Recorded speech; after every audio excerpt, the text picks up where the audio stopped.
no âmbito desta gestão e tudo aquilo que temos vindo aqui a conversar, há uma figura que se apresenta como diferenciadora na alta direção, que é a figura do diretor de segurança. Exato. Que surge enquadrada na Lei 34 de 2013, de 16 de maio, e agora que também ela, refletida na Lei 46, a mais recente, que precede à 34, que é a 46 de 2019, onde não houve grandes alterações. No entanto, parece-me que a figura do diretor de segurança acaba por ser um pouco redutora face à dimensão. Redutora, subentenda-se, quando explanada e observando estritamente o que está na lei. Porque, basicamente, compete ao diretor de segurança, de acordo com a lei, no artigo 20, planear, coordenar e controlar a execução de serviços, gerir recursos, organizar, dirigir e inspecionar o pessoal de segurança privada, portanto, aqueles que estão afetos à sua organização, manter e estabelecer contactos com as forças de serviço e segurança e portanto, realizar análises de risco, auditorias, inspeções, etc. Mas, daquilo que tu acabaste de referir, não é só isto. Isto é um pequeno grão na dimensão que ele assume perante a organização e a quem tem que dar depois respostas à alta direção. Pois, muito bem. Portanto, logo aqui à partida, de facto, já vimos, só por analisarmos o que diz a lei, nomeadamente nos verbos que estão aí, de organizar, planear, cá está as questões, portanto, que é preciso conhecer, cá está, da teoria da gestão, porque são verbos que, de alguma forma, portanto, implicam saber e uma ação concreta que tem que ser levada a cabo. Portanto, isso logo à partida remete-nos para as questões da gestão, que são ferramentas fundamentais que o diretor de segurança tem que ter. Por outro lado, há uma coisa que penso que antes de lá chegarmos tenho que falar, que é como é que depois isto se leva à prática, não é? Portanto, como é que depois a questão da gestão de segurança se materializa na prática. E, essencialmente, portanto, materializa-se com a adoção de um modelo, porque tem um modelo de partida, digamos assim, um modelo holístico, um modelo conceptual, como quisermos chamar, que vai, de alguma forma, servir de mapeamento mental para levar à prática, tudo o que nós estivemos aqui a dizer. E, portanto, que eu chamo um modelo simplificado, porque é um modelo básico que depois, conforme a complexidade da organização, conforme a dimensão da organização e o setor da atividade, nós vamos poder, digamos, encher esse modelo com maior complexidade, mas nós temos que partir de uma base simples que nós depois vamos, obviamente, preenchendo. É diferente. Este modelo simplificado serve para fazer segurança a um museu, como fazer segurança a uma entidade bancária, como fazer segurança a uma fábrica. Agora, portanto, porque é um modelo base.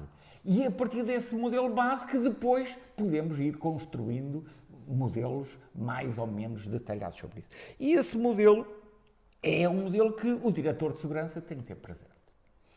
Que é um modelo que tem essencialmente 4 fases. A primeira fase de definição e objetivos, a segunda fase de planeamento e a terceira fase do desenho, portanto, de segurança, seja só no nível patrimonial, seja ao nível também corporativo, portanto, todo o desenho, e depois a implementação no terreno, concretamente o desenho. Portanto, logo aqui à partida é importante perceber o trabalho que vai ter que ser feito. Obviamente não vou explicitar quais são, digamos, em detalhe cada uma destas fases, mas era importante perceber que a atividade do diretor de segurança tem que partir deste modelo simplificado.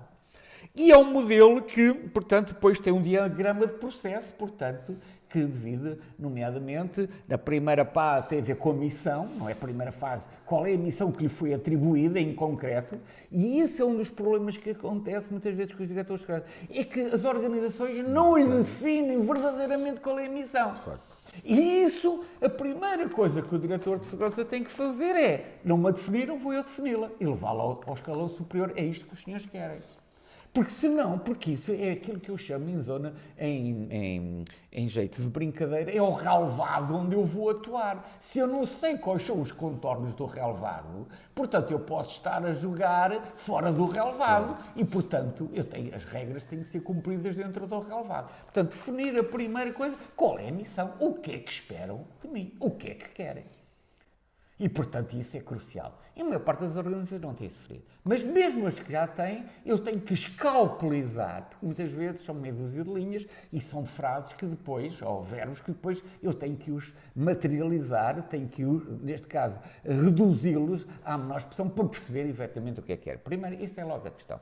E isto tem, obviamente, a ver, portanto, depois, com a caracterização do ambiente onde eu vou atuar. E esse ambiente, o ambiente macro, externo, porque a organização não está no deserto, e mesmo no deserto não está sozinha, como se costuma dizer. Portanto, o setor de atividade, a sociedade, o meio onde ela está, concreto, e depois o ambiente de transação, exatamente tem a ver com o setor de negócio, que é um mundo global, é igual para todos. Agora, como é que cada um destes setores de negócio se insere nesse mundo global, é que é distinto. Portanto, é preciso também isso ficar bem claro. Por isso é que me faz algumas vezes confusão como é que diretores de segurança estão, por exemplo, agora na banca e depois vão trabalhar para uma unidade fabril que não tem nada a ver. Portanto, como é que é possível, de um momento para o outro, sem fazer essas aprendizagens do negócio verdadeiramente, ver, não se podem copiar modelos. Há coisas que podem ser, digamos, transportadas, nomeadamente os modelos básicos, não é? Mas esses não pode haver decalque. Por isso é que muitas vezes uma coisa que correu bem numa instituição e o indivíduo até teve um sucesso danado, medonho, como se costuma dizer, e depois muda para outro tipo de atividade e não resulta, porque efetivamente as coisas não são totalmente transponíveis. Bom, e portanto, essa questão leva-nos, portanto, tem que saber de doutrina de segurança. E este modelo e tudo o que são ameaças, o que são riscos, o que são perigos, muitas vezes fazem confusão, o que é que são vulnerabilidades, o que é que são impactos e o que é crítico e o que é prioritário, não é a mesma coisa. Portanto, toda uma série de conceitos auxiliares que são fundamentais para, efetivamente, para a elaboração do modelo. Mas há uma coisa que eu não falei, mas foi propositada e deixei para o fim desta abordagem, que é, eu tenho que ter uma definição operacional de segurança. O que é para mim a definição operacional de segurança? E, portanto, isso é crucial, porque o conceito da definição operacional é que é fundamental, porque ela tem que ser suficientemente explicativa e, simultaneamente, descritiva. Portanto, essa função, essa definição tem que me explicar a mim e aos demais, e depois ela tem que ser suficientemente descritiva para eu poder retirar dela os elementos fundamentais. E há 3 elementos, há vários, de um professor catedrático que se dedica a estas matérias há muitos anos, estrangeiro, que é o professor Manunta, que tem uma definição que para mim é, de facto, a definição que melhor dá a resposta aos dias de hoje, que ele diz que, efetivamente, nós temos que ter em presença, portanto, um ativo, temos que ter em presença um protetor e temos que ter em presença uma ameaça. E, portanto, se estas 3 realidades... Estas 3 vetores, estas 3 dimensões, isto é uma multiplicação, isto é um produto, não é uma soma. Se nenhum destes 3 elementos estiver presente, logo eu não tenho um problema de segurança. E essa é uma das questões, muitas das vezes, invoca-se que há problemas de segurança quando não há um problema de segurança. Ou, portanto, quanto muito há um problema de insegurança e quanto muito há uma questão de segurança neutra. Não é verdadeiramente um problema de segurança. E isso faz toda a diferença logo à partida. E muitas vezes gasta-se, faz-se investimentos para resolver problemas de segurança que não havia problema nenhum de segurança. Cá está a oportunidade, portanto, do investimento que está a ser feito para coisa nenhuma, porque efetivamente está a dar a resposta a coisa que não havia necessidade, porque não está lá o problema de segurança. Portanto, só isso dava-nos para falarmos aqui sobre. Mas eu quero chamar a atenção para isso, e muitas vezes os diretores de segurança não têm, portanto, este modelo perfeitamente claro e muitas vezes põem-se a gastar dinheiro em medidas e meios de segurança que, na verdade, se tivessem feito uma análise criteriosa desta problemática, não teriam lugar. Bom, no que diz respeito, então, depois posto este preâmbulo que é importante, o que é que hoje em dia os diretores de segurança, eu não conheço bem o setor da atividade, portanto, mas a não ser meramente teórico, já soube há uns anos atrás, mas estou um bocado afastado disso há uns tempos, mas de facto, pelo aquilo que me é dado conhecer e que tenho ouvido, portanto, não mudou assim tanto. E a minha experiência recorre a 1990 e tal, onde em Portugal havia, portanto, muito poucas organizações que já deviam, olhavam para a segurança como ela deve ser em termos corporativos. E então, quais são as competências, era essa a pergunta, penso eu, que deve ter mas corrige-me se não era bem essa a questão, isto é, nós vamos falando e, portanto, depois isto discorre, não é? Qual era a questão em concreto? Competências e responsabilidades, Sim. Considerando que a figura aparece, de facto, ela já é de passado. Muitas organizações no passado já tinham a figura de diretor de segurança, mas sem ter formação específica para o efeito. Vinham de diversas áreas da engenharia, de direito, etc. Cá está, sim. Mas, porque eram aqueles que ao mínimo tinham, Exatamente. nomeadamente tinham cultura de risco. exatamente, tinham no mínimo Tinha cultura de risco e então de alguma maneira tinha mais Exatamente. sensibilidade para o Mas problema. mais associado à cultura de risco no trabalho do que propriamente na organização. Exatamente. E ela aparece de uma forma devidamente identificada, reconhecida na Lei 34, agora 46 que precedeu a 34, a alteração, em que fala das suas competências e responsabilidades que estão associadas ao diretor de segurança, mas tudo aquilo que temos vindo aqui a falar tem uma particularidade interessante, é que, como há pouco referi, é um grãozinho de areia aquilo que está consignado na Lei 34 e 46, considerando, e repetindo aquilo que tu há pouco referiste, e bem, que estou totalmente de acordo, mas o diretor de segurança tem que ser muito mais do que aquilo que é desenhado numa lei. Porque, pelas tuas palavras, ele tem funções de gestão. Tem funções para além de... E se me permites, ainda deixar aqui um outro desafio. Para além das competências e funções, é depois se ele sabe seu. E esta é que é a grande interrogação, porque o que temos visto é pessoas que vêm de formações diversificadas e chegam ao diretor de segurança e continuam a exercer outras funções dentro do quadro da segurança. Pronto, isso aí só esse assunto, tínhamos aí um grande debate, mesmo em sermos teóricos. Vamos lá ver uma coisa. Daquilo que temos vindo aqui a conversar, penso que é fácil chegarmos à conclusão que a função de segurança é uma função de extrema complexidade. Ao invés do que muita gente pensa, a função de segurança, como interage, como concorre com inúmeras variáveis, é uma função de enorme complexidade. E mais não seja porque a função de segurança, portanto, é feita com pessoas para pessoas. E, portanto, só essa realidade, portanto, que lhe confere logo aí, à partida, uma complexidade, portanto, de per si. Para além daquilo que nós temos vindo aqui a falar, resulta que o diretor de segurança tem que ter um grande domínio da doutrina de segurança. Portanto, é a primeira coisa, não é diretor de segurança, eles vão dominar a doutrina de segurança e dominar os conceitos da doutrina de segurança.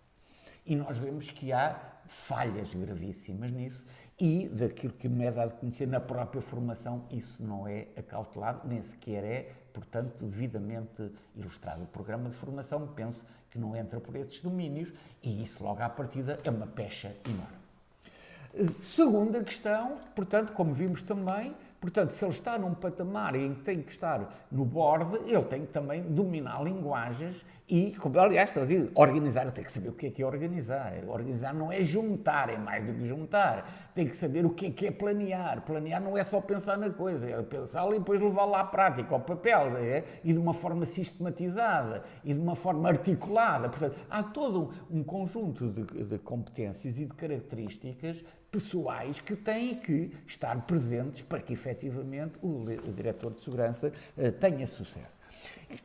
Portanto, competências, já vimos competências de doutrina, de segurança, competências de gestão, mínimas e essenciais, e depois, para além disso, como também aqui já foi falar, do negócio, conhecer minimamente do negócio, e não só do negócio, e como é que a organização funciona. Porque mesmo dentro do mesmo negócio, como cada organização é, digamos, uma entidade irrepetível, não há organizações iguais como não há pessoas iguais, portanto ele tem que fazer também uma aprendizagem de própria organização, até porque as organizações são todas diferentes, mesmo estando no mesmo organização. E muitas vezes isso é uma das coisas que há pressa, muitas vezes, em mostrar trabalho, e o diretor de segurança não perde tempo em conhecer a organização, ele tem que a conhecer minimamente, por sob pena de começar a agir, portanto, de uma forma despropositada. Nomeadamente, começar a agir com base em experiências que teve no passado, não é? E que ele acha que a sua experiência, mas a sua experiência não é para fazer aquilo que é para ajudar a interpretar as realidades concretas que ele tem na sua presença. Não é para repercutir modelos e sistemas que muitas vezes por decalque, que é aquilo, e depois, a maior parte das vezes, redonda em fracasso. Portanto, ele tem que ter tempo para isso. Depois, tem que ter as tais características próprias, as competências específicas próprias. Portanto, isto tem a ver com competências estratégicas, tal pensamento estratégico, tem a ver com competências, portanto, interpessoais, porque se um diretor de segurança, portanto, tem que dominar também, cá está, conceitos da psicologia, porque ele tem que saber, obviamente, portanto, se ele vai falar, se vai um dos seus principais ativos é o subsistema humano, ele tem que saber, portanto, comunicar, tem que saber relacionar, ele tem que saber o que é motivação, ele tem que saber o que é a liderança e o que é essencialmente a liderança eficaz. Porque a liderança, pela liderança, portanto, nós sabemos o que há mais são escolas de liderança, desde tempos imemoriais que o homem se dedica, portanto, ao estudo da liderança. E, portanto, o problema é que se de liderança é eficaz. Porque pode ser eficaz para uma organização, um estilo de liderança, e não ser eficaz para outro estilo, para outra organização. Porquê? Porque, por exemplo, pode ir colidir com a cultura dessa organização. Por isso é que ele precisa, portanto, como vê, isto é, portanto, está permanentemente em interação. Se há uma cultura de segurança mais permissiva, se há uma cultura de segurança que é mais rigorosa, portanto, ele tem que saber adaptar e tem que saber entender, porque, mais uma vez, a cultura, como eu disse, a cultura de segurança está intimamente associada à cultura organizacional. E, portanto, tem que mergulhar na cultura organizacional, não é a cultura organizacional melhorar na segurança. Se bem que a segurança pode e deve concorrer para que a cultura organizacional evolua e seja mais forte em termos de segurança. Não sei se me estou a fazer perfeitamente. Portanto, e isso muitas vezes é esquecido. Depois, é preciso também as competências cognitivas, nomeadamente ter pensamento analítico, ter pensamento criativo, ter pensamento, portanto, sistematizado, ter capacidade de interpretar as situações que hoje, como eu falei no mundo VICA, estamos a falar em ambiguidade, volatilidade, complexidade, ora, ele tem que saber essas competências para perceber a realidade concreta que o circunscreve e que o envolve. Aliás, muitas vezes costuma-se dizer que o primeiro trabalho, a primeira tarefa do líder é definir a realidade que o circunscreve. Nomeadamente, eu até uso uma imagem que tem a ver com... que é, portanto, eu capto a imagem, mas essa imagem não pode ser fixa, porque a imagem fica uma radiografia do momento. Tem que ser uma radiografia que é, portanto, uma ressonância, não é uma radiografia, é uma ressonância. E depois, se eu quiser, até posso evoluir para outros níveis de diagnóstico ainda muito mais, portanto, minuciosos. Ou se quisermos utilizar a linguagem, portanto, dos manuais, portanto, eu tenho uma fotografia, mesmo que tenha uma fotografia, com mais pixels ou com menos pixels. E, portanto, eu tenho que ter essa capacidade de captar essa realidade com a maior, digamos, nitidez possível. E isso Nem toda a gente tem. Há uns que têm mais, mas isso também se desenvolve. Portanto, há competências que são inatas, mas há outras que, de alguma maneira, também podem ser trabalhadas e podem ser, portanto, exploradas. Isso é fundamental nos dias de hoje, crucial. E não vejo, e agora voltando outra vez, parece que andamos a fugir à conversa, mas é para agora rematar, eu não vejo que a nova lei, nomeadamente o que está consagrado na lei, tenha este tipo de preocupações e por isso é que nós vemos que qualquer, entre aspas, é sempre com aspas, qualquer indivíduo, portanto, que tenha, por exemplo, a certificação, portanto, que enunciastes, seja muitas das vezes guindado, transportado para funções para as quais, sejamos francos, não está minimamente, portanto, habilitado nem capacitado. Quem é que fica a ganhar com isso? Ninguém.